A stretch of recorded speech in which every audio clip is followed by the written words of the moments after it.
Hello guys, good morning. तर आज मी भरपूरच सकाळी लवकर उठली होती कारण मला जायचं होतं आज सिद्धिविनायक दादरच्या मंदिरात, तेही चालत जायचं होतं. तर फ्रेश झाल्यानंतर चहा वगैरे पियाली, घरातल्या देवाचा आशीर्वाद घेतला आणि प्रवासाला सुरुवात केली.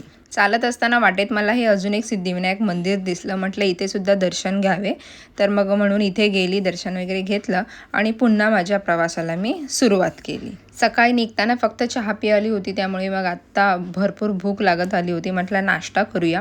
तर एका ठिकाणी थांबून मी 1 प्लेट इडली घेतलेली आहे आणि तो मी नाश्ता केलेला आहे. नाश्ता करून झाल्यानंतर मग पुन्हा चालायला सुरुवात केली आणि जवळजवळ 1-1.5-2 तासानंतर मग पुन्हा एकदा थांबली आणि नारळ पाणी घ्यायचा विचार केला. म्हटलं थोडंसं हायड्रेट होऊया अजून. पाणी तर मी पियतच होती. नारळ पाणी पिल्यानंतर इतकं बरं वाटलं होतं. त्यानंतर मग मेडिकलमधून एक ग्लुकॉन-डीचं पावडर घेतली आणि ती बॉटलमध्ये टाकून तीसुद्धा पियत होती. त्यानंतर पुन्हा चालायला सुरुवात केली आणि जसं जसं दुपारचं ऊन लागायला लागलं तसं म्हटलं आता टोपी घालूया, कारण ऊन भरपूरच लागत होतं, डोकं तापायला नको म्हणून.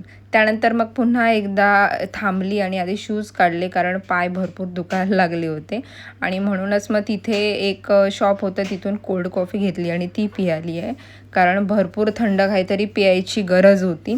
ते पिऊन झालं आणि मग पुन्हा लागलेली आहे चालायला, भरपूर चालली आहे. त्यानंतर मग फायनली जिथे मला पोचायचं होतं तिथे मी पोचलेली आहे, ते म्हणजे हे दादरचं सिद्धिविनायक मंदिर. आणि इथे पोचायला मला 9 ते 10 तास जास्तीत जास्त लागलेले आहेत. त्यानंतर मग हे सगळं ओटी वगैरे घेतली आणि लाईनमध्ये लागली आणि लाईनमध्ये असतानासुद्धा मला माझे काही फॉलोअर्स भेटले होते. तेव्हा मला कळलं मी किती इंट्रोवर्ट आहे. म्हणजे तुम्ही समोर आलात ना की मला काय बोलायचं ते समजत नाही. तर जे भेटले होते त्यांनासुद्धा मनापासून थँक्यू.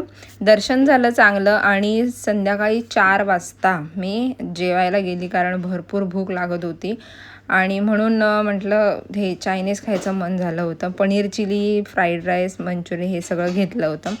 जेवली आहे भरपूर चांगली आणि पायाची तर काय हालत होत होती. जेवून झाल्यानंतर मग निघाली. म्हटलं स्वतःला बड्डे गिफ्ट काय दिलं नाही आहे म्हणून एक छोटंसं गिफ्ट दिलं आहे स्वतःला आणि मग त्यानंतर निघालो फायनली घरी जायला. संध्याकाळचा टाईम होता त्यामुळे ट्रेनला सुद्धा एवढी गर्दी होती की तिथेही मला अर्धा-पाऊण तास उभं राहूनच घरी यावं लागलं होतं आणि फायनली आता मी उतरली आहे ट्रेनमधून आणि कधी घरी पोचते असं झालं होतं मला. घरी गेली, फ्रेश झाली आणि मी झोपली आहे डायरेक्ट. रात्री डिनर वगैरे काही नाही केलं आहे. झोपते मी आता. आपण उद्या भेटूया, तोपर्यंत बाय.